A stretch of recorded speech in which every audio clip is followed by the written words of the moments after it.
Si esta carne sólida, demasiado sólida, pudiera derretirse, disolverse, disgregarse en el rocío. Si el Eterno no hubiera dictado su ley contra el suicidio. Dios.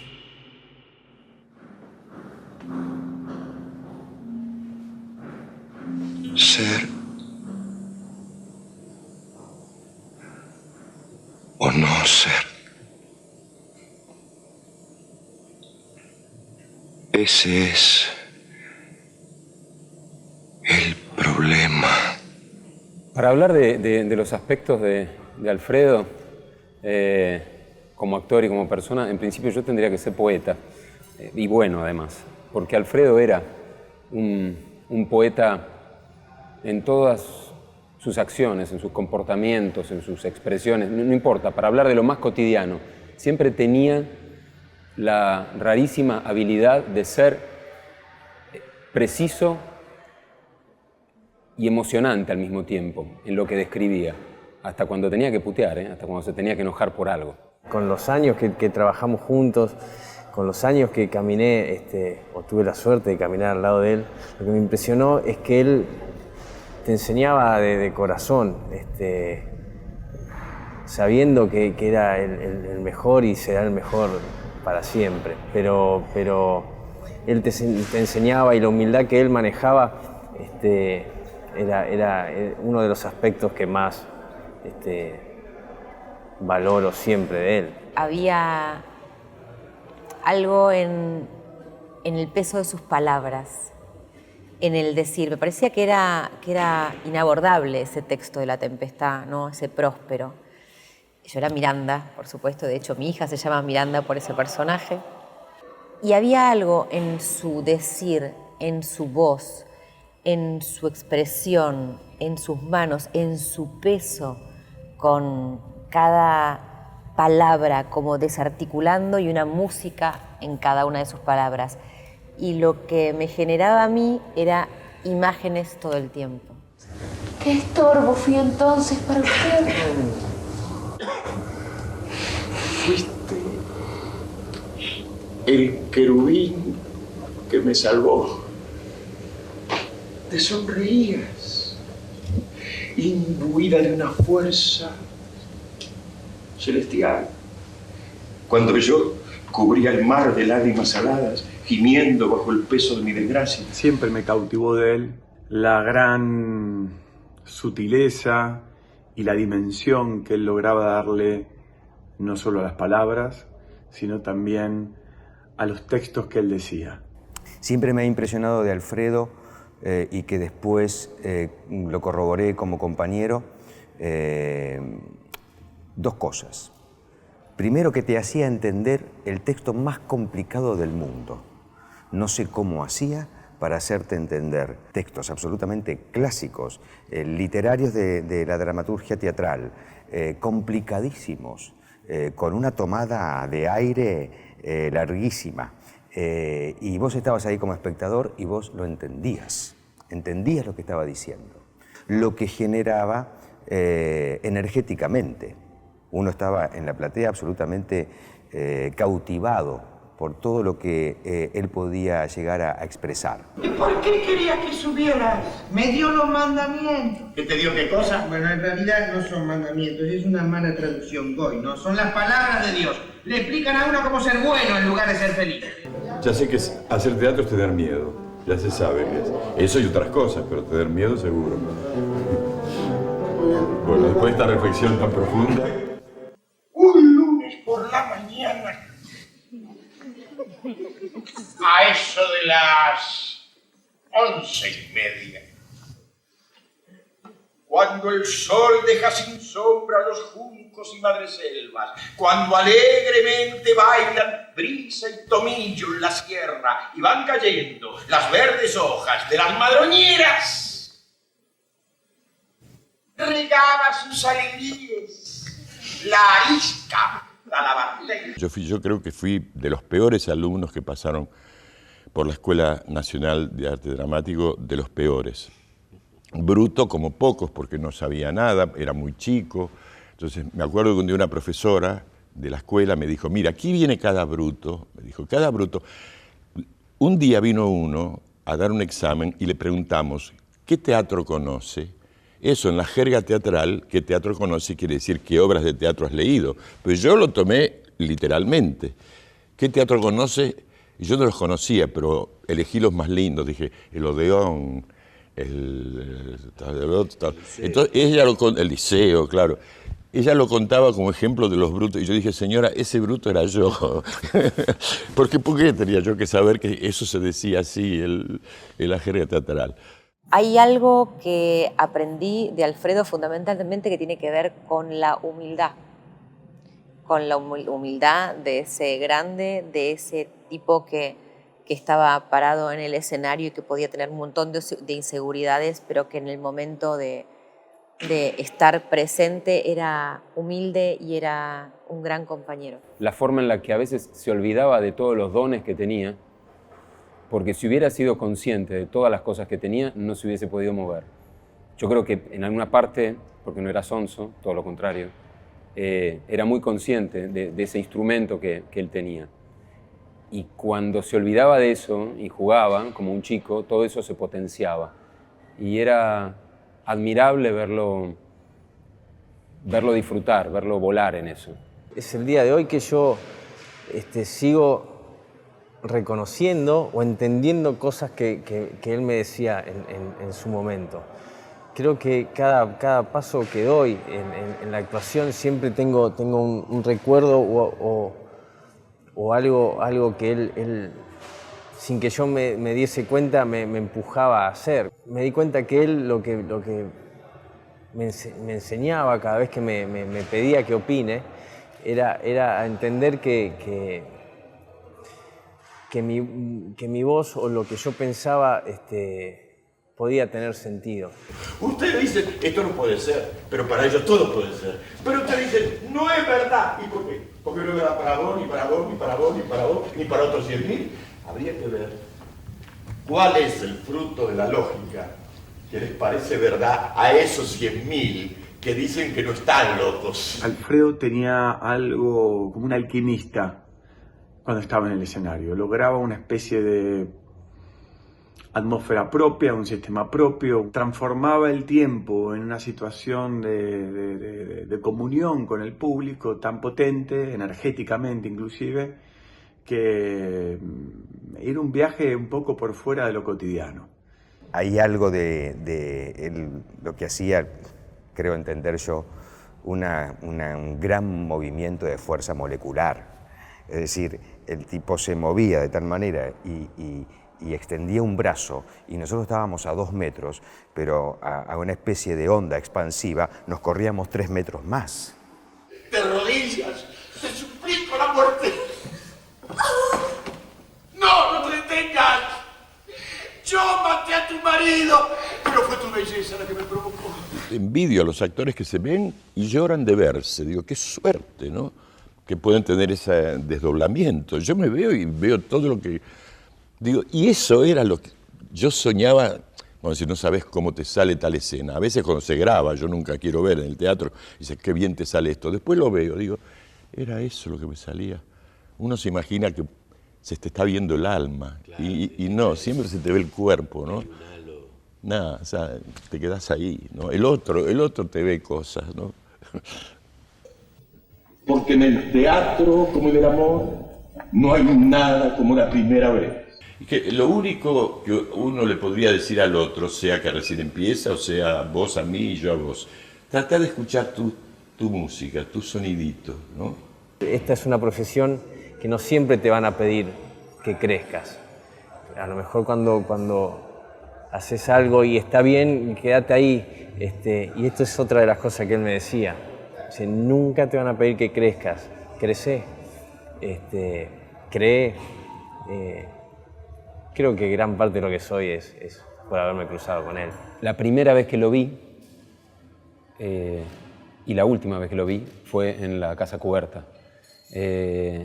La primera vez que lo vi, yo estaba en la fila 1 mirando Enrique IV de Pirandello, dirigido por Schumacher.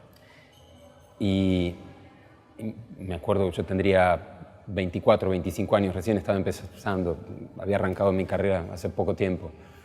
Y era la primera vez que lo veía. Es más, la había llevado a mi vieja, que desde adolescente estaba enamorada de Alfredo, y tenía una foto autografiada que Alfredo le había mandado. Estaba ahí en fila 1. Y entonces Alfredo en un momento venía en una discusión con todos los otros personajes de una manera maravillosa. Era como ver a Diego esquivando en el gol a los ingleses a todos los jugadores. Y en un momento, y con esa misma precisión y poesía futbolística, frenó la discusión y se quedó mirando un farol que le pegaba encima y dijo: cuando yo era chico pensaba que el reflejo de la luna en el agua era la luna. Y cortó y siguió. Y fue como si me metiera una flecha acá, en la frente, y no me lo pude olvidar nunca más. Si llegan a comprender como yo, que si miran unos ojos, como miré ciertos ojos un día, se sentirán mendigos ante una puerta por la que jamás podrán entrar. Una de las cosas más fantásticas que tenía, que no le he visto a ningún otro actor, era que en cada palabra había una imagen. Y eso lo alcanzaba por el nivel de obsesión y de pasión que le ponía a lo que hacía. No había otra manera de lograrlo. Y Alfredo enseñaba sin ser directo en sus enseñanzas. Fue un gran maestro para mí, siendo que él no quería que, por ejemplo, yo lo llamara de esa manera. Era un colega, un par. ¿Cómo van tus piernas? Mal. ¿Pero podés caminar? Sí. Entonces, caminá.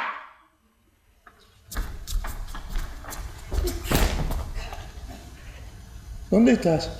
Aquí. Volvé. ¿Dónde estás? Aquí. ¿Por qué no me matás? No conozco la combinación de la caja fuerte. Alfredo siempre está conmigo. Siempre. En el espectáculo anterior, ahora estoy haciendo un nuevo unipersonal, que es un profesor de filosofía, y hace poco encontré una frase de él fenomenal, que la tengo guardada en un cuadrito, que es: me hubiese encantado ser filósofo, pero bueno, mejor ser actor, ¿no? Hay algo ahí de, no me dio para filósofo, hay algo ahí de un tipo que también, muy pensante, ¿no? ¿Pero qué pasa si Dios tampoco es Dios? ¿Eh? Piénsalo un poquito. Yo leo mucho la obra. Lo que me hace falta es leer mucho la obra. Y después no sé lo que hago, pero de la obra, leyendo la obra todos los días, aún cuando la estoy representando, es raro que no lea casi toda la obra. Algún día que no lo hago, es muy poco común. Como que me alimento de, sobre todo cuando son grandes obras, claro, nunca vas a estar... las grandes obras son como para los santos, las cosas de humillación, ¿no? Son como, sabes que nunca vas a llegar ahí arriba. Uno no hace Hamlet para hacerlo bien. Sabe que no lo va a hacer todo lo bien que es Hamlet. Pero ese ejercicio de tratar de subir te hace crecer. El espectador tampoco va a ver todo el Hamlet, va a ver el Hamlet que cada persona es capaz de ver, cada época es capaz de ver. Son cosas que están tan llenas de vida que uno no acaba nunca de terminar de poder definirlas o tener una visión que la complete, que la termine, ¿no? Seas lo que fueres, espíritu, alucinación, demonio, preséntate claramente ante mí. Yo te llamo Hamlet, padre, rey, soberano de Dinamarca. Quiero saber ¿Por qué abandonas el descanso de tu sepulcro?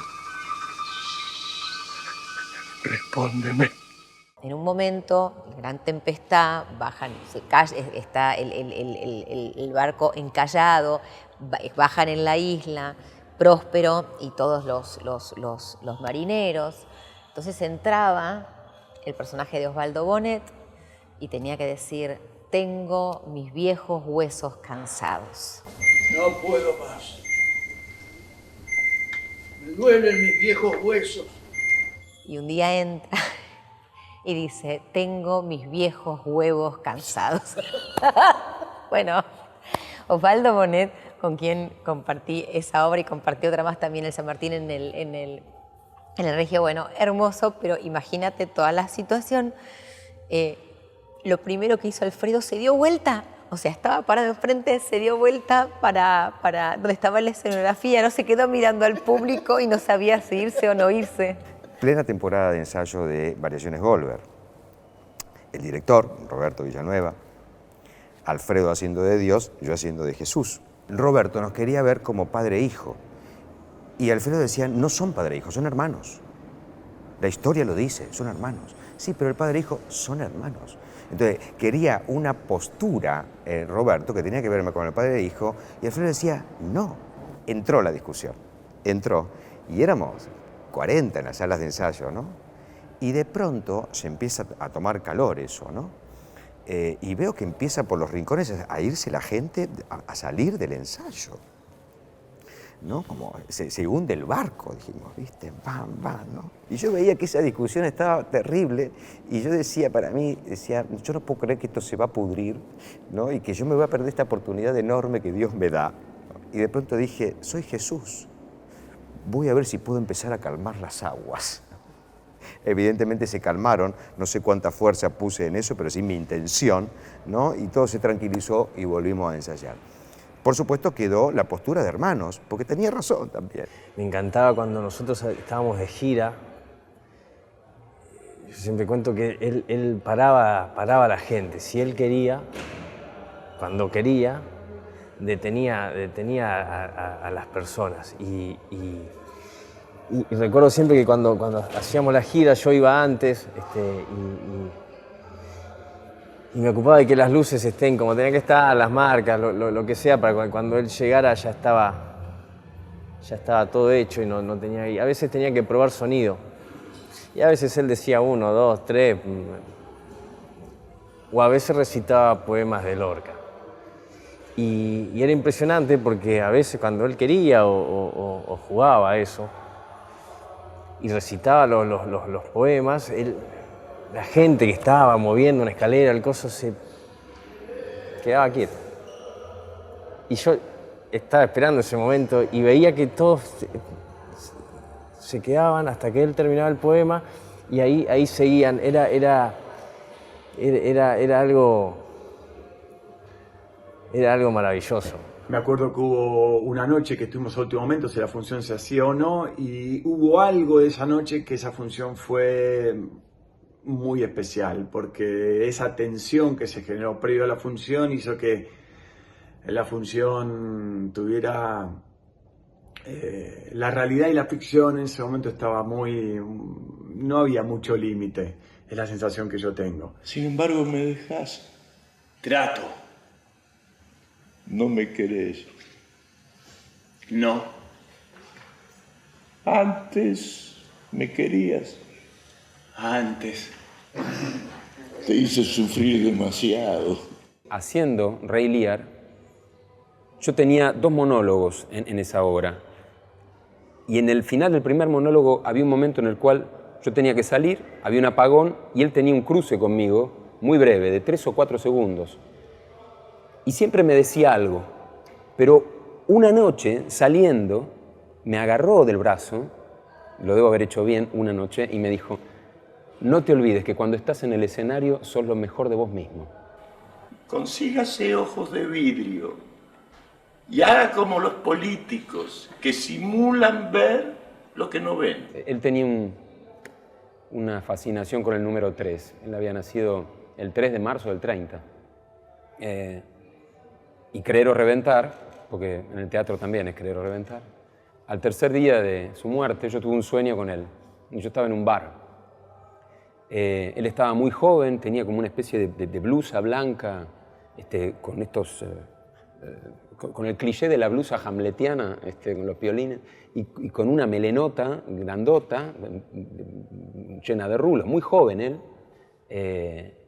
Y me acuerdo que estábamos los dos sentados en un bar, viejo, pero él se tiraba hacia adelante, se acodaba, y tentado me preguntaba, ¿qué estás haciendo con tu estupidez? Y se empezaba a reír, y yo me despertaba. Así que evidentemente esta idea que yo tuve con él de pensar, mira, es emocionante recordarlo ahora, de que él podía ser un faro para mí, se cumplió, porque me dejó en un sueño este mensaje de este faro, diciéndome, che, ¿qué estás haciendo con tu estupidez? Y me parece que ya ni olvidémonos de subir al escenario, a la hora de vivir hay que estar atento a lo que uno hace con la estupidez que está dentro de uno y que se desmadra si uno no la controla. Y para cerrar con Alfredo, yo creo que te lo decía un poco antes en la charla previa a este rodaje, tuvimos la suerte de que Alfredo decidiera ser actor y que fuese argentino, porque si hubiese nacido en otro lugar, lo hubiésemos envidiado mucho. ¿Por qué tienen que vivir los perros, las ratas, los caballos? Si Cordelia no respira, no vas a volver. Nunca. Nunca. Yo tengo la impresión, es una vanidad estúpida, es una vanidad, no, es mentira, pero yo me gusta pensar que es verdad, que yo a través de mi oficio, con una palabra, con un pensamiento, quiero decir, de un buen autor, me puedo ayudar y puedo ayudar a alguien a ver un poquito más claro, o por lo menos a darse cuenta de que las cosas tienen su misterio, ¿no? Lo arruiné todo. Me retiro a masticar mis recuerdos. Siempre pidiendo, cuando era acá, no era mi loja, ¡fuera de aquí! Porque ¿qué es lo que logran imponer? Palabras.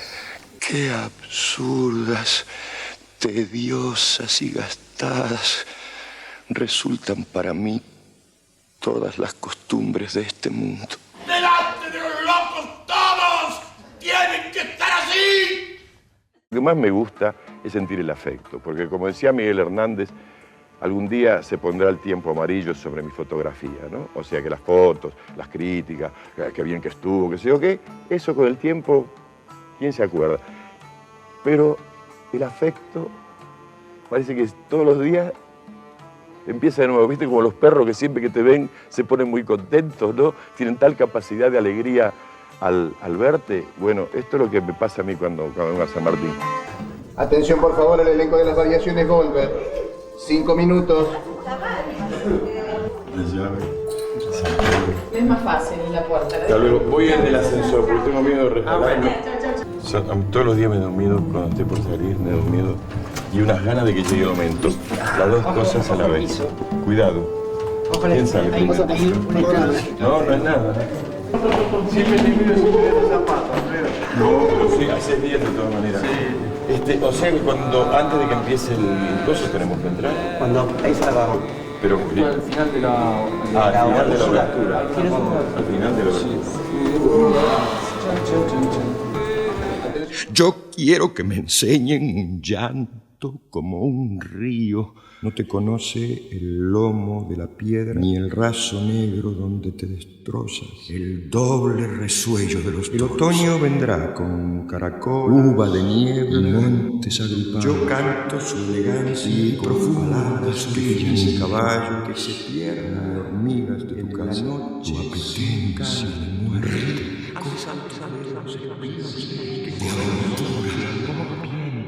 Duerme, reposa, vuela.